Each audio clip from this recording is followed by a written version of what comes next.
നമുക്കൊരു ഇന്ററാക്റ്റീവ് സെക്ഷനാക്കി മാറ്റാം. ഈ 20 മിനിറ്റ് നമ്മുടെ ഒരു സംവാദമാക്കി മാറ്റാം. Okay, every ending is A new beginning എന്നാ പറയാ. എല്ലാ അവസാനവും ഒരു നല്ല തുടക്കമാണ് എന്നാണ് പറയുക. ആ ഭാഗ്യം എനിക്കാണ് കിട്ടിയത്. ഈ 7 ട്രെയിനിങ്, ഈ ക്ലബിന്റെ ഈ ആക്ടിവിറ്റിയുടെ ഈ വർഷത്തെ, ഇനി 2023 അവസാനത്തെ ട്രെയിനിങ് ആരാ എടുത്തെന്ന് ചോദിച്ചാൽ അത് ശ്രീജിത്തിന് റെക്കോർഡായിട്ട് കിട്ടിയ സാധനമാണ്. അപ്പോൾ അതേപോലെ തന്നെ ഈ 2023 വർഷം ഡിസംബർ 31 എന്ന് പറയുമ്പോൾ നമുക്ക് എല്ലാവർക്കും അറിയാം, ഓരോ വർഷത്തെ അവസാന ദിവസവും ഒട്ടുമിക്ക ആളുകളും, ബുദ്ധിയുള്ള മനുഷ്യന്മാർ കേട്ടോ, ഇപ്പോഴും റെസൊല്യൂഷൻ എന്താണ്, ന്യൂ ഇയർ എന്താണെന്ന് അറിയാത്തവർ കുറെ പേര് നമ്മുടെ ഇടയിലുണ്ട്. അതാണ് നമ്മുടെ വിജയവും.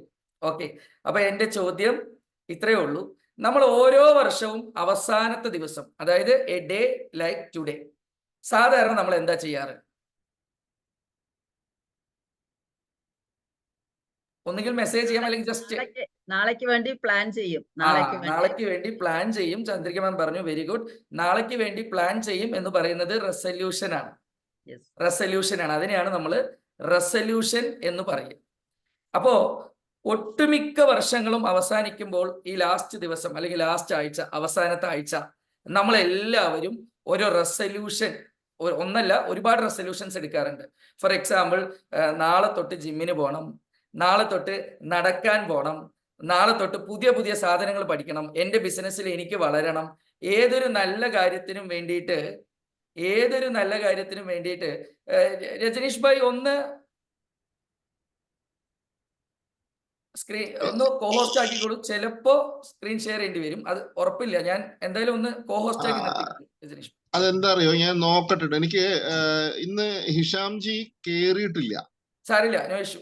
ഓക്കെ, അപ്പൊ അതുകൊണ്ട് ഒരു minute. No issue, I will manage. ഇനി സമയം കളയണ്ട. ഓക്കെ, ശരി. നമ്മൾ ഓരോ വർഷത്തിന്റെയും അവസാനം ജിമ്മിൽ പോവാ, നടക്കാൻ പോവാ, പുതിയ പുതിയ സാധനങ്ങൾ ബിസിനസ്സിൽ പഠിക്കുക എന്നൊക്കെ പറഞ്ഞിട്ടാണ് നമ്മൾ ഓരോ വർഷത്തിന്റെ അവസാനം നമ്മൾ വളരെ ഭംഗിയായിട്ട് പ്ലാൻ ചെയ്യും. ഒരു റിലേ മത്സരത്തിൽ ഒരാൾ കൊടുക്കുന്ന ബാറ്റേൺ അനുസരിച്ചാണ് മറ്റേ ആൾക്ക് ഓടാൻ കഴിയുള്ളൂ. അതായത് ഒരു റൗണ്ടില് റിലേ മത്സരത്തിൽ ഒരു റൗണ്ട് ഓടി വരുന്ന ആള് എത്ര സമയത്ത് നേരത്തെ ബാറ്റേൺ കൊടുത്തോ അത്രയും വേഗത്തിലേ ആ വാങ്ങിയ ആൾക്ക് ഓടാൻ കഴിയുള്ളൂ. അതുപോലെയാണ് നമ്മുടെ ലൈഫ്. ഓരോ വർഷവും നമ്മൾ നല്ല കാര്യങ്ങൾ, ഈ വർഷം മാത്രമല്ല എല്ലാ വർഷങ്ങളിലും നമ്മൾ നല്ല റെസൊല്യൂഷൻ എടുക്കും, ഇനി തൊട്ട് നന്നാവാന്ന് തീരുമാനിക്കും, അല്ലെങ്കിൽ കുറെ കാര്യങ്ങൾ ഇംപ്ലിമെന്റ് ചെയ്യാന്ന് വിചാരിക്കും. പക്ഷേ നമ്മൾക്ക് എല്ലാവർക്കും, ഞാൻ എല്ലാവരെയും ജനറലൈസ് ചെയ്യില്ല, ഒരു 90% ആളുകൾക്കും, ഞാൻ ഉൾപ്പെടെയുള്ള 90% ആളുകൾക്കും സംഭവിക്കുന്നത് എന്താണെന്ന് വെച്ചാൽ, നമ്മളെടുത്ത റെസൊല്യൂഷൻ ഒരു 2 ദിവസം 3 ദിവസം അല്ലെങ്കിൽ മാക്സിമം ഒരാഴ്ച, ആ ഒരാഴ്ച കഴിഞ്ഞാൽ നമ്മളെടുത്ത റെസൊല്യൂഷൻസിൽ മിക്കതും നമുക്ക് തുടർന്ന് കൊണ്ടുപോകാൻ സാധിക്കാത്തത് എന്തുകൊണ്ടാണ്? ആർക്കെങ്കിലും പറയാൻ സാധിക്കുമോ? Any idea? ഒറ്റ ആളേട്ടോ ഐഡിയയിൽ, കാരണം ഇന്ററാക്റ്റീവ് സെഷനിലേക്ക് ബോറാവണ്ടെന്ന് വെച്ചിട്ടാണ്. നമ്മളെടുത്ത തീരുമാനം പ്രാവർത്തികമാക്കാൻ നമുക്ക് തന്നെ ഒരു നിശ്ചയമില്ലാത്തതുകൊണ്ട്. Very good നിഖിൽജി. നമുക്ക് തന്നെ ഒരു സെൽഫ് കോൺഫിഡൻസ് ഇല്ലാത്തത് കൊണ്ടാണ് നിഖിൽജി പറഞ്ഞത്. ഇനി ഒരാൾ കൂടി, എന്തുകൊണ്ട് നമുക്ക് നമ്മളെടുത്ത പദ്ധതികൾ അല്ലെങ്കിൽ നമ്മളെടുത്ത റെസൊല്യൂഷൻ നമുക്ക് പ്രാവർത്തികമാക്കാൻ കഴിയുന്നില്ല? ക്ലാരിറ്റി ഇല്ലാത്തത് കാരണം. ശരി, very good Chandrika madam, clarity ഇല്ലാത്തത് കൊണ്ട്. യഥാർത്ഥത്തില് ഞാൻ പറയുകയാണെങ്കിൽ റെസൊല്യൂഷൻ നടന്നു പോകണമെങ്കിൽ കൺസിസ്റ്റൻസി വേണം. കൺസിസ്റ്റൻസി വേണമെങ്കിൽ നമ്മൾ കൺസിസ്റ്റന്റ്ലി മോട്ടിവേറ്റഡ് ആയിരിക്കണം. ഇതാണ് അതിന്റെ യഥാർത്ഥ വാക്ക്. ഒരു റെസൊല്യൂഷൻ, ഒരു ഹാബിറ്റ്, ഒരു സ്വഭാവം നമുക്കത് നേടിയെടുക്കണമെങ്കിൽ നമ്മുടെ ചുറ്റും ഒരു കൺസിസ്റ്റന്റ്ലി മോട്ടിവേറ്റ് ചെയ്യാനുള്ള ഒരു ടീം വേണം എന്നുള്ളതാണ്. ബാക്കിയെല്ലാം നമുക്ക് മാറ്റിമറിക്കാം. Right people, consistently motivated people should surround you. അതിൽ എനിക്ക് വളരെയധികം സന്തോഷമുള്ള എന്താ വെച്ചിട്ടുണ്ടെങ്കിൽ, ഓരോ ദിവസവും ഉറങ്ങി എഴുന്നേൽക്കുമ്പോൾ, ഞാനിപ്പോൾ കണ്ടു 2 മെമ്പേഴ്സ് ബെഡിൽ കിടന്നുകൊണ്ടാണ് ക്ലാസ് അറ്റൻഡ് ചെയ്യുന്നത്. ഞാൻ വളരെ സന്തോഷമായി, കാരണം എഴുന്നേറ്റത് ബെഡ് കോഫി പോലെ ബെഡ് മോട്ടിവേഷൻ കൊടുക്കുന്ന സോൺ 28ന്റെ ഈ പരിപാടി, കൺസിസ്റ്റന്റ്ലി മോട്ടിവേറ്റഡ് ആവാൻ ഈ പരിപാടിയിൽ പരം വേറൊരു ഓപ്ഷൻ ഇല്ല. So what we are going to earn, ഈ 7 AM ക്ലബിൽ ഇന്ന് മോട്ടിവേഷണൽ ട്രെയിനിങ് അറ്റൻഡ് ചെയ്യുന്ന ഓരോരുത്തർക്കും ഇനി കൺസിസ്റ്റന്റ്ലി മോട്ടിവേഷന് വേറൊരു ടീം, വേറൊരു മേച്ചിൽപ്പുറം തെരഞ്ഞു പോകേണ്ട ആവശ്യം ഇല്ല. So all of us are lucky. So I would like to congratulate all my audience, all my 7 AM club team members for attending this consistently motivated team, which will help you to be successful in your resolution. Shamsuddin sir, ഞാൻ congratulate ചെയ്തത്, എനിക്ക് സന്തോഷം തോന്നിയതാണ് ഞാൻ പറഞ്ഞത്. Bed കോഫിക്ക് പകരം bed motivation കിട്ടി എന്നുള്ളതിന്. Okay, ഞാൻ പോസിറ്റീവ് സെൻസിലാണ് പറഞ്ഞത്. Okay, yes. അപ്പോ ഇനി അടുത്തത്, ഞാൻ ഇനി കുറച്ച് വർഷങ്ങൾ പറയാം. ആ വർഷങ്ങളുടെ സ്പെഷ്യാലിറ്റീസ് ഒന്ന് ചാറ്റ് ബോക്സിൽ ഇട്ടാൽ നന്നായിരുന്നേ. 2020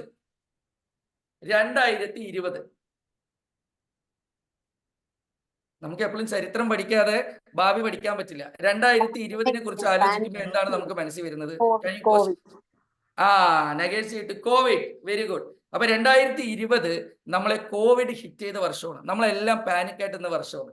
2021 ലത്തീഫ് സാറ് പറയുന്നത് സൂം എന്ന്. കറക്റ്റ് ആണ്. സൂം അതിന് മുന്നേ ഉണ്ട്, പക്ഷെ 2020 സൂം നമ്മൾ ഉപയോഗിച്ച് തുടങ്ങിയെന്ന് മാത്രം. 2020 നമ്മളെ കോവിഡ് അടിച്ചു. 21 മൊത്തം നമ്മൾ മാറും, ന്യൂ നോർമൽ വരും, മൊത്തം മാറി, ന്യൂ നോർമൽ മാറ്റം എന്ന് പറഞ്ഞിട്ട് നമ്മൾ പാനിക്കായി. 2022 മൊത്തത്തിൽ കൊളാപ്സ് ആയിരുന്നു. ഇന്ന് മാറും, നാളെ മാറും, കൊറോണ മാറും, ഇടയ്ക്ക് കൊറോണ വരുന്നു, ഇടയ്ക്ക് മാസ്ക് ഉപയോഗിക്കണം, ഇടയ്ക്ക് മാറില്ല, ട്രെൻഡ് മറിഞ്ഞുകൊണ്ടിരുന്നു. 2023, അതായത് ഈ വർഷം, ഇന്ന് അവസാനിക്കുന്ന ഈ വർഷം 2023 ശരിക്ക് ആഫ്റ്റർ കോവിഡ് ഒരു ഐ ഓപ്പണിംഗ് ഇയർ. നമ്മളെ കണ്ണ് തുറപ്പിച്ച, നമുക്ക് കോവിഡിന് ശേഷം ഒരു ബാലൻസ് ഒരു സന്തുലനാവസ്ഥ നമുക്ക് തന്ന ഒരു വർഷമാണ് 2023. 2023 ഒരു I opening year after Covid എന്നാണ് പറയുക. അപ്പൊ സബ്സിക്വന്റ്ലി ഒരു ചോദ്യം വരും, 2023 കണ്ണ് തുറപ്പിച്ച വർഷമാണെങ്കിൽ എന്താണ് 2024 എന്ന്? 2019 ശേഷം 2024 ഇതിന്റെ ഇടയിൽ വന്നുപോയി കുളമാക്കിയ കോവിഡ് 2024 അത്രേ കമ്മിങ് ബാക്ക് ഇയർ എന്ന് പറയുക. നമ്മൾ തിരിച്ചു കയറാൻ പോകുന്ന, ഞാൻ പറഞ്ഞില്ല, ഐ ഓപ്പണിങ്ങിന് ശേഷം ഒരു തിരിച്ചറിവ് വരുള്ളൂ. ഒരാൾക്കൊരു വീഴ്ച പറ്റി, ഒരാൾക്കൊരു അപകടം പറ്റി, അതിനുശേഷം അയാൾക്ക് കണ്ണു തന്ന ഐ ഓപ്പണിങ്, എന്താണ് പ്രശ്നം പറ്റിയെന്ന് മനസ്സിലാക്കി സ്ഥിതിഗതികളെ വിലയിരുത്തി നമ്മൾ ആർജവത്തോടുകൂടി യോദ്ധാവായി പോരാടാൻ പോകുന്ന, അല്ലെങ്കിൽ നമ്മൾ തിരിച്ചു കയറാൻ പോകുന്ന, നമ്മളിൽ നിന്നും കൈവിട്ടുപോയ പല സാധനങ്ങളും നേടിയെടുക്കാൻ പോകുന്ന കമ്മിങ് ബാക്ക് വർഷമാണ് 2024. I would like to wish all of you a very happy and prosperous new year head, my dear audience. 2024 നിങ്ങളുടെ മനസ്സിലേക്ക് വരുമ്പോൾ വാട്ട് ഈസ് 2024 എന്ന് ചോദിച്ചു കഴിഞ്ഞാൽ it is a coming back year, it is a come back year after corona, after new normal. നമ്മളെല്ലാം പഠിച്ചെടുത്ത് കഴിഞ്ഞു, നമ്മളുടെ കണ്ണ് തുറപ്പിച്ചു കഴിഞ്ഞു. ഇപ്പൊ നമുക്ക് ഡാറ്റ അറിയാം, ഇപ്പൊ നമുക്ക് സ്റ്റാറ്റിസ്റ്റിക്സ് അറിയാം. 2024 എല്ലാം ബാലൻസിലേക്ക് വന്നു കഴിഞ്ഞു. നമുക്ക് തിരിച്ചു കയറാൻ പറ്റിയ വർഷമാണ് 2024. ഇനി കാര്യങ്ങളിലേക്ക് കിടക്കാം. അപ്പൊ ഓരോ വർഷവും ചന്ദ്രിക മാം പറഞ്ഞ പോലെ ഈ ഡിസംബർ 31 നമ്മളെല്ലാവരും റെസല്യൂഷൻ എടുക്കുക. അപ്പൊ ഈ റെസല്യൂഷൻ എടുത്ത് മുന്നോട്ട് കൊണ്ടുപോകാൻ കുറച്ച് ടിപ്സ് ഞാൻ ഷെയർ ചെയ്യാം. അതിന് ആദ്യം വേണ്ടത് റിഫ്ലക്ട് ആൻഡ് ഇവാലുവേറ്റ് എന്നാ പറയുക. റിഫ്ലക്ഷൻ എന്ന് പറഞ്ഞാൽ നമ്മൾ മുഖത്ത് നമ്മളെ കാണുമ്പോൾ അതിനെന്താ പറയുക? പ്രതിബിംബം, പ്രതിഫലനം, റിഫ്ലക്ഷൻ. നമ്മൾ ബയസ്ഡ് ആവാതെ, ഒട്ടും സോഫ്റ്റ് കോർണർ നമ്മളോട് കാണിക്കാതെ നമ്മളെ വിലയിരുത്താൻ പറ്റണം. അതാണ് റിഫ്ലക്റ്റ്. അപ്പൊ എങ്ങനെയാണ് ഈ reflection? How can you reflect and evaluate? നമുക്ക് ഒരു വർഷത്തിൽ നിന്ന് അടുത്ത വർഷത്തിലേക്കുള്ള ട്രാൻസ്ഫോർമേഷൻ സമയത്ത് നമുക്ക് ഇംപ്ലിമെന്റ് ചെയ്യാൻ പറ്റുന്ന, നമുക്ക് റെസല്യൂഷൻ സക്സസ്ഫുൾ ആയിട്ട് കൊണ്ടുപോകാൻ പറ്റുന്ന ഒന്നാമത്തെ പോയിന്റ് ആണ് റിഫ്ലക്ട് ആൻഡ് ഇവാലുവേറ്റ് എന്ന് പറയും. ഈ റിഫ്ലക്ട് നമ്മളെ മനസ്സിലാക്കാനുള്ള, ഇതെല്ലാവരും കേട്ടുമറന്ന സാധനങ്ങളാണെങ്കിലും ചിലപ്പോൾ ഒരു വ്യത്യസ്തമായ മോഡൽ കേൾക്കുമ്പോൾ അതൊരു സുഖമാണ്. DJ-യുടെ കാലമാണ്, റീമിക്സിങ്ങിന്റെ കാലമാണ്. പഴയ പാട്ടുകൾ വീണ്ടും ജീവനോടുകൂടി വരുന്ന പുതിയ ടോണിലേക്ക് കിട്ടുമ്പോൾ ആസ്വദിച്ച് തുടങ്ങുന്ന കാലഘട്ടത്തിൽ ഞാൻ കാലഘട്ടത്തിനനുസരിച്ച് മാറി പഴയ കാര്യങ്ങൾ പുതിയ രൂപത്തിൽ പറയുന്നു എന്ന് മാത്രം. അപ്പോൾ ഒരു റെസല്യൂഷൻ ഇംപ്ലിമെന്റ് ചെയ്യാൻ, ഈ 2024 അതിഗംഭീരമാക്കാൻ, അതിമനോഹരമാക്കാൻ, സുവർണ ലിപികളിൽ 2024 നാളുകൾ നമ്മുടെ ജീവിതത്തിലേക്ക് മാറ്റാൻ നമുക്ക് ചെയ്യേണ്ട നമ്മൾ ചെയ്യേണ്ട ആദ്യത്തെ കാര്യമാണ് റിഫ്ലക്ട് ആൻഡ് ഇവാലുവേറ്റ്. നമുക്ക് നമ്മളെ കുറിച്ച് വ്യക്തമായ ധാരണ വേണം. കാരണം ഈ ഒരു വർഷം അല്ലെങ്കിൽ ഇത്രയും ജീവിതകാലം മുഴുക്കെ നമുക്ക് മറ്റുള്ളവരെ നോക്കി അവരുടെ കുറ്റവും കുറവും കണ്ടുപിടിക്കാനേ മനുഷ്യന് സമയമുള്ളൂ. സ്കൂളിൽ നിന്നൊക്കെ നമുക്ക് അതാ പഠിപ്പിച്ചു തരിക. ഞാനൊക്കെ correct, I am perfect but all others are not perfect എന്ന്. അപ്പൊ ഈ മറ്റുള്ളവരെ നോക്കുന്നത് മാറ്റി നമ്മളെ നോക്കുക എന്നുള്ളതാണ് റിഫ്ലക്റ്റ് കൊണ്ട് ഉദ്ദേശിക്കുന്നത്. അപ്പൊ ഈ റിഫ്ലക്റ്റിൽ നമ്മൾ മനസ്സിലാക്കേണ്ടത്, റിഫ്ലക്റ്റ് ആൻഡ് ഇവാലുവേറ്റില് SWOT അനാലിസിസ് എല്ലാവർക്കും അറിയാം. ഈ സാധനം നമുക്ക് അറിയണം. നമ്മളെ ഇവാലുവേറ്റ് ചെയ്യാൻ നമ്മളുടെ സ്ട്രെങ്ത് എന്തായിരുന്നു, നാളിതുവരെ നമ്മൾ സഞ്ചരിച്ചതിൽ നിങ്ങൾ മനസ്സിലാക്കി വെച്ചിട്ടുള്ള അല്ലെങ്കിൽ നമ്മൾ മനസ്സിലാക്കി വെച്ചിട്ടുള്ള നമ്മുടെ സ്ട്രെങ്ത് ആണ് എസ്. ഇതിനാണ് SWOT അനാലിസിസ് എന്ന് പറയാം. SWOT അനാലിസിസ് നമ്മളുടെ സ്ട്രെങ്ത്, നമ്മളുടെ പോസിറ്റീവ്സ്. സ്ട്രെങ്ത് ഉണ്ടെങ്കിൽ ഓട്ടോമാറ്റിക്കലി മനുഷ്യനല്ലേ വീക്ക്നെസ് ഉണ്ടാവും. W stands for weakness. എനിക്ക് എന്തൊക്കെ വീക്ക്നെസ് ഉണ്ട്? കാരണം നമ്മൾ ഈ ബ്ലഡ് ടെസ്റ്റ് എടുക്കാതെ മരുന്ന് എഴുതാൻ പറ്റില്ല, എക്സ്റേ എടുക്കാതെ നമുക്ക് ബാൻഡേജ് ഇടാൻ പറ്റില്ല എന്ന് പറഞ്ഞ പോലെ നമുക്ക് നമ്മളെ കുറിച്ച് ഒരു റിഫ്ലക്ഷൻ, ഒരു ഇവാലുവേഷൻ ഉള്ളത് നന്നായിരിക്കും. For that purpose we can use SWOT analysis. നമ്മുടെ സ്ട്രെങ്ത്തുകൾ, നമ്മുടെ വീക്ക്നെസ്, ഇനി അടുത്ത വർഷത്തേക്ക് നമ്മുടെ മുന്നിലുള്ള ഓപ്പർച്യൂണിറ്റീസ്, അവസരം, നമുക്ക് ജീവിതത്തിൽ മുന്നേറാൻ, അത് നമ്മുടെ ലൈഫിലായിക്കോട്ടെ, പ്രൊഫഷനിലായിക്കോട്ടെ, ബിസിനസ്സിലായിക്കോട്ടെ, എന്തിലായിക്കോട്ടെ, നമുക്ക് മുന്നിലുള്ള അവസരങ്ങൾ നമുക്ക് പെട്ടെന്ന് ഓരോന്ന് ഓർമ്മ വരുന്നല്ലാതെ നമ്മൾ സ്ട്രക്ചർ ചെയ്ത് എഴുതിയിട്ടുണ്ടാവില്ല.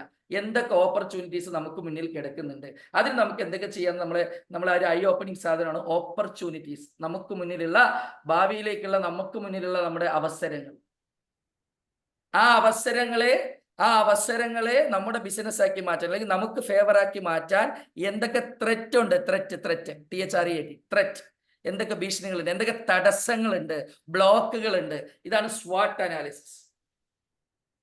അപ്പൊ എന്റെ പ്രിയപ്പെട്ട സുഹൃത്തുക്കളെ, നമ്മളെ കുറിച്ച് മനസ്സിലാക്കാൻ നമുക്ക് ബ്ലഡിൽ എത്ര ഷുഗർ ഉണ്ട്, ബ്ലഡിൽ എത്ര കൊളസ്ട്രോൾ ഉണ്ട് നോക്കുന്നത് പോലെ നമുക്കൊരു SWOT അനാലിസിസ് നടത്തിയാൽ it will be very useful and അതെന്താ പറയുക, നല്ലൊരു റെമഡി ആയിരിക്കും നമുക്ക് നമ്മളെ കറക്റ്റ് ചെയ്യാൻ. SWOT analysis, strength, weakness, opportunity, threat, നമ്മുടെ പോസിറ്റീവ്സ്, നമ്മുടെ നെഗറ്റീവ്സ്, നമുക്ക് മുന്നിലുള്ള അവസരങ്ങൾ, ആ അവസരങ്ങളെ നമുക്ക് ഫേവർ ആക്കുന്നതിൽ എന്തൊക്കെ തടസ്സങ്ങളുണ്ട് എന്നുള്ളതാണ് SWOT അനാലിസിസ്. ഇനി നമ്മൾ ചെയ്യേണ്ട ഒരു കാര്യം, ഈ ഇവാലുവേഷൻ സൈഡിൽ ഒന്നാമത്തെ പോയിന്റ് ജേർണലിംഗ്. നമ്മൾ എന്തും എഴുതി വെക്കണം. ഇപ്പൊ നിഖിൽജിയൊക്കെ ഞാൻ കണ്ടിട്ടുണ്ട്, നിഖിൽജിയൊക്കെ എല്ലാം എഴുതി വെക്കുന്ന ഒരു സ്വഭാവക്കാരനാണ്. ഞാൻ എപ്പോഴും 1-2 ഡീലിംഗിൽ ഞാൻ കണ്ടിട്ടുണ്ട് നിഖിൽജി വളരെ അക്കൗണ്ടബിലിറ്റിയുള്ള ആളാണ്, എഴുതി വെക്കുന്ന ആളാണ്. ഓക്കെ, അതേപോലെ ഇപ്പൊ എനിക്ക് കക്ഷി അറിയുന്നതുകൊണ്ട് നിഖിൽജി മെന്റർ ആയതുകൊണ്ടാണ് ഞാൻ അങ്ങനെ പറഞ്ഞത്. അപ്പൊ എഴുതി വെച്ച് ശീലമുള്ള ആളാണ്. ഇപ്പൊ രജനീഷ് ഭായും ഓൾമോസ്റ്റ് എല്ലാം അക്കൗണ്ടബിലിറ്റി കൊണ്ടുവരുന്ന ആളാണ്, എഴുതി വെക്കുന്ന ആളാണ്. ഓക്കെ, രജനീഷ് ഭായിക്ക് എന്റെ മുതിർന്ന ഒരു ജ്യേഷ്ഠതുല്യനായ ഒരു വ്യക്തിയാണ്. ഓക്കെ, അപ്പോ ജേർണലിംഗ് എന്നാ പറയാ. നമ്മൾ ദിവസവും നമ്മൾ മിനിറ്റ്സ് ചെയ്ത് വെക്കണം നമ്മുടെ ആക്ടിവിറ്റീസ് നമ്മൾ മിനിറ്റ്സ് ചെയ്ത് വെക്കണം. ജേർണലിംഗ് എന്നാ പറയാ. ജേർണലിംഗ്. ഇനി എഴുതി വെക്കൽ മാത്രമല്ല, എഴുതി കഴിഞ്ഞു കഴിഞ്ഞാൽ നമുക്ക് ഇടയ്ക്കിടയ്ക്ക് റിവ്യൂ ചെയ്യണം. എന്തായി എന്നുള്ള റിവ്യൂയിങ് പോയിന്റ് നമുക്ക് വേണം. വെറുതെ എഴുതി വെക്കുകയില്ല. ഇന്നലെ പറ്റിയില്ലെങ്കിൽ എന്തുകൊണ്ട് പറ്റിയില്ല, എന്തുകൊണ്ട് ഇന്നലെ ആ ആക്ടിവിറ്റി നടന്നില്ല എന്നുള്ളത് നമുക്ക് നമ്മളെ ജസ്റ്റിഫൈ ചെയ്യാൻ ഏർലി മോർണിംഗിൽ പറ്റണം. 1 ജേർണലിംഗ്, 2 റിവ്യൂയിങ്. 3 ഗോൾ സെറ്റ് ചെയ്യുക. നമുക്ക് ഇഷ്ടംപോലെ മോട്ടിവേഷൻ ട്രെയിനേഴ്സ് നമുക്ക് മോട്ടിവേഷണൽ ക്ലാസ്സിൽ ഗോൾ സെറ്റ് ചെയ്യാൻ പറഞ്ഞു തരും. പക്ഷെ ഗോൾ സെറ്റ് ചെയ്യുമ്പോൾ നമ്മുടെ ഗോൾ സ്മാർട്ട് ആണോ എന്ന് നോക്കണം. വെറും ഗോളല്ല, സ്മാർട്ട് ഗോളാണ് സെറ്റ് ചെയ്യേണ്ടത്. എന്താ സ്മാർട്ട് ഗോൾ എന്ന് വെച്ചാൽ, ഫോർ എക്സാമ്പിൾ, എന്താണ് നിങ്ങളുടെ ഗോൾ 2024? ഒരു ബിസിനസ്സുകാരൻ പറയും എനിക്ക് നിറയെ പൈസ ഉണ്ടാക്കണം. ഈ നിറയെ പൈസ ഉണ്ടാക്കണം എന്ന് പറയുന്നത് സ്മാർട്ട് ഗോൾ അല്ല. ഒരു വിദ്യാർത്ഥിയോട് ചോദിച്ചാൽ എന്താണ് നിന്റെ ഗോള്? എനിക്ക് നിറയെ മാർക്ക് വാങ്ങണം. ഈ നിറയെ മാർക്ക് വാങ്ങുക എന്നുള്ളത് ഒരു സ്മാർട്ട് ഗോൾ അല്ല. നമുക്ക് സ്മാർട്ട് ഗോൾ എന്ന് പറയുമ്പോൾ S stands for specific, M stands for measurable. അപ്പൊ എത്ര പൈസ ഉണ്ടാക്കണം? എനിക്ക് 40 ലക്ഷം കടണ്ട്, എനിക്ക് എൻ്റെ ബാക്കി കാര്യങ്ങളും ബിസിനസ് റൺ ചെയ്യാൻ ഒരു 20 ലക്ഷം വേണം. കൃത്യമായിട്ട് 60 ലക്ഷം രൂപ എനിക്ക് വേണം. എനിക്ക് 60 ലക്ഷം രൂപയാണ് 2024 വേണ്ടത് എന്ന് പറയുന്നതാണ് സ്പെസിഫിക്. ഈ ഒരു സംഭവം നടന്നാൽ നമുക്ക് എന്തൊക്കെ കിട്ടാൻ സാധ്യതയുണ്ട്? മെഷറബിൾ ആയിരിക്കണം, അളവുകോൽ ഉണ്ടാവണം. എല്ലാം നമുക്ക് അളക്കാൻ കഴിയുന്ന അളവുള്ള സാധനങ്ങളും അച്ചീവ്മെന്റ്സും നമ്മുടെ മുന്നിൽ ഉണ്ടാവണം. അച്ചീവബിൾ. എനിക്ക് ഈ വർഷം തന്നെ സ്റ്റീവ് ജോബ്സ് ആവണം എന്ന് പറഞ്ഞാൽ ഒരിക്കലും അച്ചീവബിൾ അല്ല, അറ്റൈനബിൾ അല്ല, 99% പോസിബിലിറ്റി ഇല്ല. അപ്പൊ അങ്ങനത്തെ അച്ചീവ് ആവാൻ പറ്റാത്ത ചിലവരെ എനിക്കറിയാം. ഇന്ന് തൊട്ട് ഞാൻ ജിമ്മിൽ പോവാണ്, ഞാൻ ഇപ്രാവശ്യത്തെ മിസ്റ്റർ പാലക്കാട് ആവണം അല്ലെങ്കിൽ മിസ്റ്റർ കേരള ആവണം എന്ന് പറഞ്ഞാൽ ഇറ്റ് ഈസ് ഇമ്പോസിബിൾ നോർമൽ വേല്. അതുപോലെ അച്ചീവബിൾ, നമുക്ക് അച്ചീവ് ചെയ്യാൻ പറ്റാത്ത, നമുക്ക് പെട്ടെന്ന് തന്നെ നേടിയെടുക്കാൻ പറ്റാത്ത അങ്ങനെ ഒരു ബെഞ്ച് മാർക്ക് സെറ്റ് ചെയ്തിട്ട് നമ്മുടെ ആ ഗോള് 2 ദിവസം അല്ല 1 ദിവസം കൊണ്ട് ചിലപ്പോൾ കയ്യിൽ നിന്ന് പോകും. റെലവെന്റ്. നിങ്ങൾ സെറ്റ് ചെയ്യുന്ന ഗോള് നിങ്ങൾക്ക് എത്രമാത്രം റെലവൻ്റ് ആണ്, ആവശ്യമാണ്, അത്യാവശ്യമാണ്. ഫോർ എക്സാമ്പിൾ, ഇപ്പൊ ചന്ദ്രിക മാഡത്തിനെ സംബന്ധിച്ച് ഒരു ഗോൾ ചന്ദ്രിക മാഡം സെറ്റ് ചെയ്യണം. എന്താണ്? ഞാൻ ഈ മാസം തന്നെ എനിക്കൊരു വേൾഡ് ടൂർ പോകണം. ഈ വേൾഡ് ടൂർ പോകണം എന്നുള്ളതിൽ ചന്ദ്രിക മാഡത്തിന് എന്തുമാത്രം റെലവൻസ് ഉണ്ട്? What change it is going to bring in your life? നമ്മൾ ശ്വസിക്കുന്ന പ്രാണവായു പോലെ റെലവൻ്റ് ഉള്ള സാധനം. എനിക്ക് എൻ്റെ കച്ചവടം മുന്നോട്ട് കൊണ്ടുപോകണം, എനിക്ക് ഇത്രയും പൈസ കിട്ടിയേ മതിയാവുള്ളൂ, ഈ ശ്വാസം കിട്ടിയില്ലെങ്കിൽ ഞാൻ മരിച്ചു പോകും എന്നുള്ള അത്രയും റെലവൻസ് ഉള്ള സാധനത്തിനെയാണ് ഗോൾ എന്ന് പറയുക. അല്ലാതെ നമുക്ക് 10, 11, 100 ഗോളൊന്നും നമുക്ക് സെറ്റ് ചെയ്യാൻ പറ്റില്ല. അത്രയും റെലവൻ്റ് ആയ സാധനമായിരിക്കണം. ടൈം ബൗണ്ട് ആയിരിക്കണം. അടുത്ത വർഷം ഡിസംബർ 30-ന് അല്ലെങ്കിൽ 31-ന് ഇതുപോലെ നിൽക്കുമ്പോൾ ഈ 365 ദിവസം ഞാൻ എൻ്റെ ഗോളിനോട് എത്രമാത്രം ജസ്റ്റിഫൈ ചെയ്തു, ഞാൻ എൻ്റെ ഗോളിലേക്ക് എന്തുമാത്രം എഫേർട്ട് ഇട്ടു എന്നുള്ളത് നമുക്ക് വ്യക്തമായി അറിയണം. അതാണ് സ്മാർട്ട് ഗോൾ. സ്പെസിഫിക് ആയിരിക്കണം, മെഷറബിൾ ആയിരിക്കണം, അച്ചീവബിൾ അല്ലെങ്കിൽ അറ്റൈനബിൾ ആയിരിക്കണം, റെലവൻ്റ് ആയിരിക്കണം. ചിലവർ റിയലിസ്റ്റിക് എന്ന് പറയുമ്പോൾ അതിൽ കാര്യമില്ല, അത് ഓൾറെഡി മെഷറബിൾ വന്നു. റെലവൻ്റ് ആയിരിക്കണം. നമുക്ക് അത്രയും, ഞാൻ പറയാം, പ്രാണവായു പോലെ പ്രധാനപ്പെട്ട സാധനമായിരിക്കണം ഗോളിലേക്ക് കയറി വരാൻ. ടൈം ബൗണ്ട് ആയിരിക്കണം. കൃത്യമായിട്ട് ഇത് എപ്പോൾ തീർക്കും, സമയത്തിന് ഭയങ്കര വിലയുണ്ട്, അത് മനസ്സിലാക്കണം. ഇതാണ് സ്മാർട്ട് ഗോൾ സെറ്റ് ചെയ്യാനുള്ളത്. 4-മത്തെ, ഫീഡ്ബാക്ക് എടുക്കണം. നമ്മൾ നമ്മളോട് ചോദിക്കണം, ഞാൻ ഇതിനോട് കൂറ് കാണിക്കുന്നുണ്ടോ, ഞാൻ ഇതിനോട് ജസ്റ്റിസ് കാണിക്കുന്നുണ്ടോ എന്നുള്ളത്. നമുക്ക് ചുറ്റുമുള്ള പാർട്ട്നേഴ്സ്, നമ്മുടെ ഭാര്യ, നമ്മുടെ മകൾ, നമ്മുടെ ചേച്ചി, നമ്മുടെ അനിയത്തി, നമ്മുടെ അമ്മ, അച്ഛനോട് ഫീഡ്ബാക്ക് എടുക്കണം. അവിടെ ഈഗോ കളിക്കരുത്, ഫീഡ്ബാക്ക് എടുക്കണം. Last and final, you should show gratitude. Nagesh, all the best. Okay, clear ആയല്ലോ? നമ്മള് ഗ്രാറ്റിറ്റ്യൂഡ് കാണിക്കണം, നന്ദി കാണിക്കണം. ഒരു കാര്യം നമ്മൾ മനസ്സിലാക്കുക, 100 കോടി ജനങ്ങൾ ഇവിടെ ഉണ്ട് എന്നുണ്ടെങ്കിൽ 100 കോടിയിൽ 90 കോടിയും ഉറങ്ങിക്കൊണ്ടിരിക്കുന്ന ഞായറാഴ്ച രാവിലെ 10:36 പേര് 7 മണിക്ക് എഴുന്നേറ്റ് ഒരു പോസിറ്റീവ് സെൽഫ് അപ്ഗ്രേഡിന് നിൽക്കുന്നുണ്ടെങ്കിൽ നിങ്ങളാണ് ആ ടോപ്പ് 10% വരുന്ന population. Congratulation. I would like to congratulate all of you, my dear audience. 100 കോടി ജനങ്ങളിൽ ഉറപ്പല്ലേ 90 കോടി ആളുകളും ഉറങ്ങിക്കൊണ്ടിരിക്കുന്ന സമയത്ത് ഈ നാളെ ന്യൂ ഇയർ ആയിട്ടും ഇന്ന് രാവിലെ 7 മണിക്ക് കൃത്യമായിട്ട് എന്തെങ്കിലും കിട്ടും എൻ്റെ ലൈഫിൽ അപ്ഗ്രേഡിങ്ങിന് എന്ന് പറഞ്ഞിരിക്കുന്ന you are awesome, my dear audience. ഇനി നമുക്ക് റുട്ടീൻ സെറ്റ് ചെയ്യാൻ എന്ത് നമ്മൾ തീരുമാനിക്കുമ്പോഴും ചെറുതായിട്ട് തുടങ്ങുക. Consistency and discipline. അതൊക്കെ നമ്മൾ നിഖിൽജിയുടെ എന്നൊക്കെ പഠിക്കേണ്ട ഒരു സാധനമാണ്. Consistency and discipline. ഇന്ന് 4 മണിക്കാണ് ഞാൻ എഴുന്നേൽക്കുന്നതെങ്കിൽ നാളെയും 4 മണിക്ക്. ഇന്ന് 5 മണിക്കാണ് മെഡിറ്റേഷൻ എങ്കിൽ നാളെയും 5 മണിക്ക്. ചിലവരുണ്ട് ഇന്ന് രാവിലെ ജിമ്മിന് പോവാ, നാളെ സമയം കിട്ടുമ്പോൾ വൈകുന്നേരം പോവാ, നാളെ വൈകുന്നേരം ഒഴിവ് കിട്ടുമ്പോൾ വൈകുന്നേരം. കൺസിസ്റ്റൻസി അങ്ങനെ റപ്ചറായി. കൺസിസ്റ്റൻസി പോയി കിട്ടി. Jayaprakash, consistency and discipline. Consistency and discipline is very, very important to stick into a routine. Consistency and discipline. പഴയ CD ആലോചിച്ചാൽ മതി. Consistency and discipline.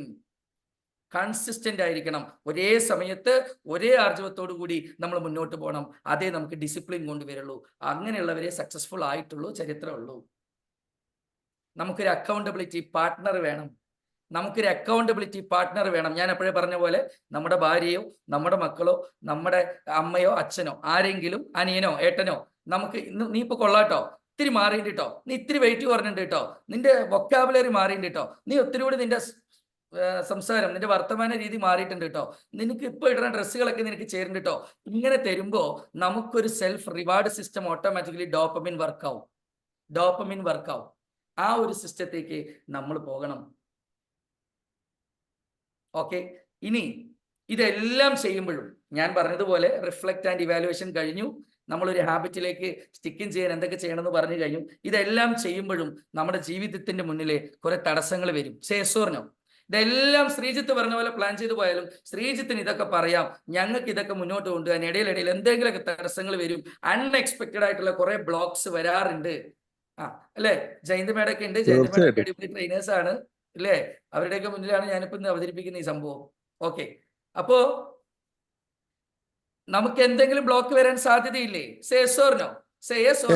ഇതൊക്കെ നമ്മള് ശ്രീജിത്ത് പറഞ്ഞ സയന്റിഫിക് ആയ കാര്യങ്ങളെല്ലാം ഞങ്ങൾ ഉപയോഗിച്ചാലും ഞങ്ങൾക്കൊരു ബ്ലോക്ക് ഒക്കെ വരാൻ സാധ്യതയുണ്ട്, ഇടയിൽ ഇത് ബ്രേക്ക് ചെയ്ത് പോകാൻ സാധ്യതയുണ്ടെന്ന് ഞാൻ അവസാനമായി ഒരു ചെറിയ കഥ കൂടി പറഞ്ഞുകൊണ്ട് നിർത്താം, ഒരു ചെറിയ സ്റ്റോറി പറഞ്ഞുകൊണ്ട് നിർത്താം. വളരെ ടൈം കൊണ്ടാണ് രാവിലെ വിട്ട ഉച്ച വരെ ട്രെയിനിങ് എടുക്കുന്ന ആളാണ് ഞാൻ. എനിക്ക് കിട്ടിയിരിക്കുന്നത് ആകെ 18 മിനിറ്റ് 17 മിനിറ്റ് ആണ്. എന്തായാലും നമുക്ക് നോക്കാം, ഉള്ളത് കൊണ്ട് ഓണം പോലെ അല്ലെ ജയപ്രകാശ് ജി, ഉള്ളത് കൊണ്ട് ഓണം പോലെ നമുക്ക് സംഭവം വൈൻഡപ്പ് ചെയ്യാം. അപ്പൊ എന്തായാലും ശ്രീജിത്ത് പറഞ്ഞ ഈ പ്ലാനിങ്ങിലൊക്കെ മുന്നോട്ട് പോയാലും എന്തായാലും തീർച്ചയായും തടസ്സങ്ങൾ നേരിടാൻ സാധ്യതയുണ്ട്. അപ്പൊ ഞാനൊരു സ്റ്റോറി പറഞ്ഞുകൊണ്ട് എന്റെ സെഷൻ വൈൻഡപ്പ് ചെയ്യാം. ടോമി ജോൺ എന്ന് കേട്ടിട്ടുണ്ട്? ടോമി ജോൺ, എത്ര പേര് ടോമി ജോൺ എന്ന് കേട്ടിട്ടുണ്ട്? നമുക്ക് ക്രിക്കറ്റ് പോലെയാണ് അമേരിക്കക്കാർക്ക് ബേസ്ബോൾ. ഈ ബേസ്ബോൾ എന്ന കളിയില് 26 സീസൺ കളിച്ച ഒരേ ഒരു മനുഷ്യനാണ് ടോമി ജോൺ. 26 സീസൺ എന്ന് വെച്ച് കഴിഞ്ഞാൽ അമേരിക്കയിൽ അദ്ദേഹം കളിക്കുന്ന സമയത്ത് ഒരു 5 or 6 അമേരിക്കൻ പ്രസിഡന്റുമാര് മാറി മറിഞ്ഞിട്ടുണ്ടാവും. 26 സീസൺ കളിച്ച ഏക വ്യക്തിയാണ് ടോമി ജോൺ. ഇൻഫാക്ട് 45 വയസ്സ് വരെയും പുള്ളി കളിച്ചിട്ടുണ്ട് എന്നുള്ളതാണ് പറയുന്നത്. അതാണ് ഞാൻ പുതിയ കഥ. ദീപു സാറ് പറയുന്നുണ്ട് കേട്ടിട്ടില്ല എന്ന്. ആ കേൾക്കാത്ത സാധനം വേണമെന്ന് എനിക്ക് മസ്റ്റ് ആയതുകൊണ്ടാണ് ഞാൻ അതുമായിട്ട് വന്നത്. അല്ലെങ്കിൽ ഇല്ലേ, എത്രയോ പേര് വാമൻജിയും സന്തോഷ് സാറൊക്കെ കഥ പറഞ്ഞ കേസിൽ എന്റെ കഥ നിങ്ങൾ കേൾക്കാത്ത കഥയായിരിക്കണം എന്ന് എനിക്ക് നിർബന്ധമുണ്ട്. അതുകൊണ്ടാണ് ഞാൻ അതുകൊണ്ട് വന്നത്. ടോമി ജോൺ അമേരിക്കയില് ഏറ്റവും അടിപൊളി ബേസ്ബോൾ കളിക്കാരനാണ്. 26 സീസൺ കളിച്ച ഏക കളിക്കാരനാണ്. ഇദ്ദേഹത്തിന് ഇതേപോലെ ഇടയിൽ പോയിക്കൊണ്ടിരിക്കുമ്പോൾ കൺസിസ്റ്റന്റ് ആൻഡ് ഡിസിപ്ലിൻ ആയിട്ട് പോകുമ്പോൾ ഒരു പ്രശ്നം ഉണ്ടായി. അദ്ദേഹത്തിന്റെ കൈക്കുഴയ്ക്ക് ഭയങ്കരമായിട്ട് പ്രശ്നം ഉണ്ടായി, ക്ഷതമേറ്റു. ബേസ്ബോൾ കളിക്കാർക്ക് നിങ്ങൾക്ക് അറിയാം മസിൽ പവർ ഇമ്പോർട്ടൻ്റ് ആണ്. ക്ഷതമേറ്റിട്ട് അദ്ദേഹത്തിനെ എല്ലാവരും എഴുതി തള്ളി ഒഴിവാക്കി കളഞ്ഞ സമയത്ത് ഇദ്ദേഹത്തിന് മാത്രം മനസ്സിൽ ഹോപ്പ് ഉണ്ടായിരുന്നു. ഇദ്ദേഹം ഹോസ്പിറ്റലിൽ പോയി. എല്ലാ ഡോക്ടേഴ്സും ആ രാജ്യത്തെ, കാരണം രാജ്യത്തിനെ റെപ്രസെന്റ് ചെയ്ത് രാജ്യത്തിനെ പ്രതിനിധീകരിച്ച് 26 സീസൺ കളിച്ച ടോമി ജോണിന് വേണ്ടി രാജ്യവും മെനക്കെടുമല്ലോ. എല്ലാ ഡോക്ടേഴ്സും നോക്കിയിട്ട് പറഞ്ഞു, ഇത് നമുക്ക് സർജറിയിലൂടെ മാറ്റാനുള്ള ഒരു ഹോപ്പും ഇല്ല. 99% നിങ്ങൾ റിട്ടയർ ആവുന്നതാണ് നല്ലത്.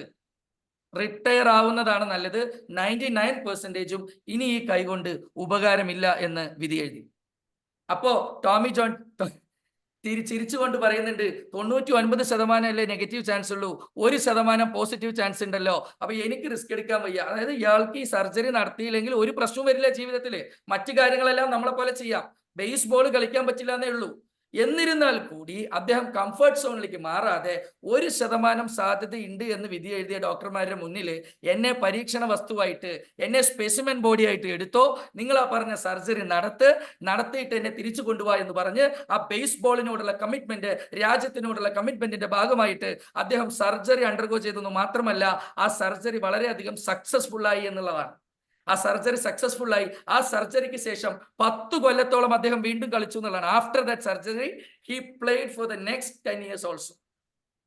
10 വർഷം കളിച്ചു. ഇതിലെല്ലാം ഏറ്റവും അപാര ഒരു സംഭവം എന്താ അറിയും?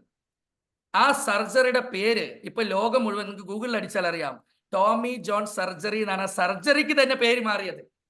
ഒരു സർജറിക്ക് തന്റെ പേര് കൊടുക്കണമെന്ന് ഒരു മനുഷ്യൻ പാഷനേറ്റ് ആയിട്ട് 1% സാധ്യത, 1% പച്ച, 1% പോസിറ്റീവ് ആറ്റിറ്റ്യൂഡ്, 1% എനിക്ക് ജയിക്കാൻ സാധ്യതയുണ്ടെങ്കിൽ ആ 1% മതി എനിക്ക് നുഴഞ്ഞു കയറാനെന്ന്, പെനിട്രേറ്റ് ചെയ്ത് കയറാനെന്ന് തീരുമാനിച്ച ടോമി ജോണിന്റെ ആറ്റിറ്റ്യൂഡുമായിട്ട്, മനോഭാവമായിട്ട് നമ്മൾ ഓരോരുത്തർക്കും 2024 പടവുകളിലേക്ക് ചവിട്ടി കയറാം. ആ 1%, നമ്മുടെ മുന്നിൽ 99 പ്രശ്നങ്ങൾ ഉണ്ടായിക്കോട്ടെ, നമുക്ക് മുന്നോട്ട് പോകാൻ ഒരു സാധ്യത ദൈവം തന്നിരിക്കും. ആ ഒരു സാധ്യതയിൽ പിടിച്ചു കയറി 2024 വളരെ പ്രൊഡക്റ്റീവും വളരെ ഭംഗിയാക്കി മാറ്റാൻ എല്ലാ JC മെമ്പേഴ്സിനോടും, എല്ലാ ഓഡിയൻസിനോടും, എല്ലാ ഏട്ടന്മാരോടും ചേച്ചിമാരോടും, എൻ്റെ എല്ലാ മെന്റേഴ്സിനോടും പ്രത്യേകം നന്ദി പറഞ്ഞുകൊണ്ട് നിർത്തുന്നു. നന്ദി, നമസ്കാരം. Thank you so much. I again wish you all A very happy and productive new year my dear friends.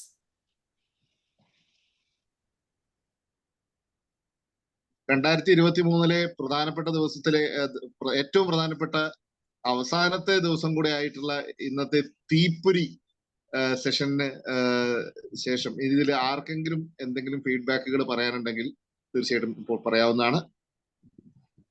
ഒന്നും പറയാനില്ല. പ്രയാണങ്ങൾക്ക് ശക്തി പകരുന്ന ഒരു ട്രെയിനിങ് ആണ് ശരിക്കും പറയുകയാണെങ്കിൽ. ഈ 365 ദിവസം പലതും നടന്നിട്ട് അവസാനം നമ്മൾ ഇനി ഒരു ഉണർവോട് കൂടി, പുതിയ ഉത്തേജനത്തോട് കൂടിയിട്ട് പുതിയ വർഷത്തെ വരവേൽക്കാനും ജീവിതത്തിൽ വലിയ മാറ്റങ്ങൾ സൃഷ്ടിക്കാനും പ്രചോദനാത്മകമായ വെരി ഗുഡ് സെക്ഷൻ. കൺഗ്രാജുലേഷൻസ് ജിതി. അതെ, ഒന്നും പറയാനില്ല. ആക്ച്വലി Thank you, പറഞ്ഞ നികുജി. ഒന്നും പറയാനില്ല. വളരെ വളരെ വളരെ എല്ലാവർക്കും അത്യാവശ്യമായിട്ട് ഈ 2024 വരവേൽക്കുമ്പോ അറിഞ്ഞിരിക്കേണ്ട ഏറ്റവും നല്ല കാര്യങ്ങളാണ് ഇവിടെ കിട്ടിയിരിക്കുന്നത്. Thank you Shri. ഷിജിത്ത് നല്ലൊരു സബ്ജക്റ്റാണ് എടുത്തത്. 23-ന്റെ ചെയ്യേണ്ടതാണ്. നമ്മളെ 24-ന്റെ റെസൊല്യൂഷൻ എന്താണെന്ന് പറഞ്ഞിട്ട് അത് എങ്ങനെയാണ് നടപ്പിലാക്കാന്നും പറഞ്ഞ് നന്നായിട്ട് ആ സിമ്പിൾ ആയെങ്കിലും നല്ലൊരു സെഷൻ ആയിരുന്നു. It will be remembered by all. Thank you thank you so much, Shijith. sir. Thank you Thank you, Shijith. Nikesh.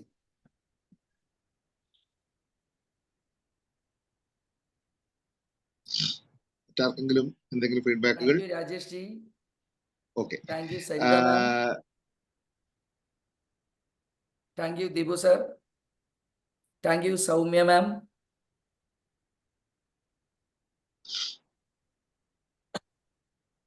Alright. So ഏതായാലും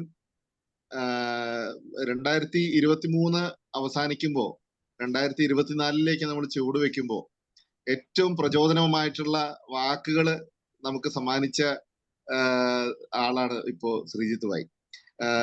ഇതില് SWOT അനാലിസിസ് ആണെങ്കിലും പിന്നെ സ്മാർട്ട് ആയിട്ടുള്ള ഡ്രീമുകളാണെങ്കിലും ഒക്കെ നമ്മുടെ അങ്ങനെയുള്ള അത്തരം കാര്യങ്ങളെല്ലാം ഇതിലുള്ള കുറെ പേര് ട്രെയിനേഴ്സ് ആണ്, അവർക്കൊക്കെ അറിയാവുന്ന കാര്യങ്ങളാണ്. പക്ഷേ ഇതിൽ നമ്മൾ ശ്രദ്ധിക്കേണ്ട ഒരു കാര്യം, ശ്രീജിത്ത് ഭായ് സംസാരിച്ച് തുടങ്ങിക്കഴിഞ്ഞാൽ ആർക്കും അതിൽ നിന്ന് ചെവി മാറ്റാൻ പറ്റില്ല എന്നുള്ളതാണ്. എത്ര അറിയുന്ന കാര്യങ്ങളാണെങ്കിലും അദ്ദേഹത്തിന്റെ വായിൽ നിന്ന് അത് വരുമ്പോ അതിന് പ്രത്യേക ഒരു മാധുര്യമുണ്ട്, അതിന് പ്രത്യേക ഒരു പ്രചോദനാത്മകമായിട്ടുള്ള ഒരു വോയിസ് ആണ്.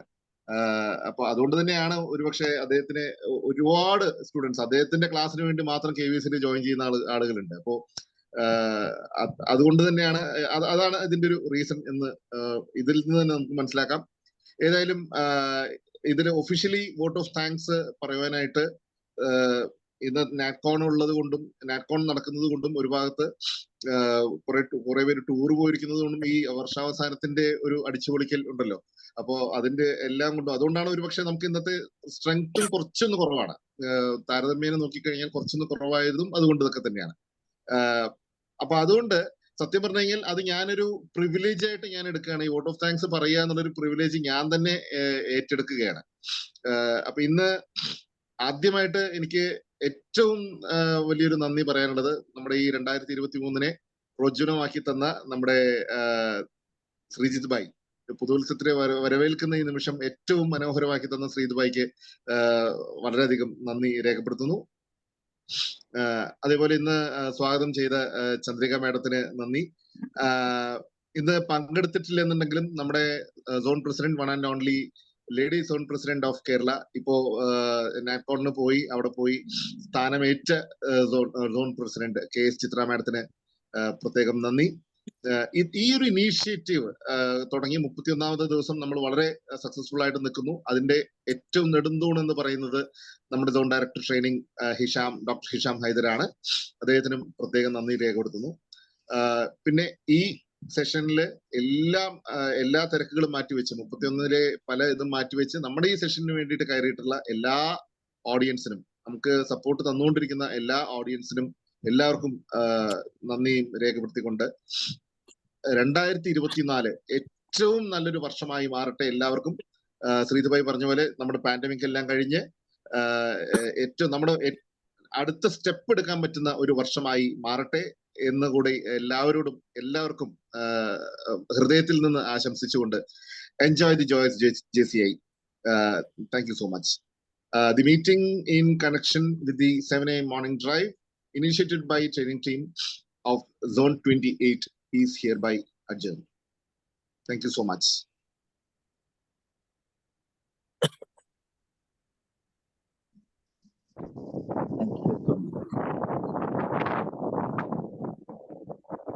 Thank you all. Thank you all. Yes, thank you all.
Mm.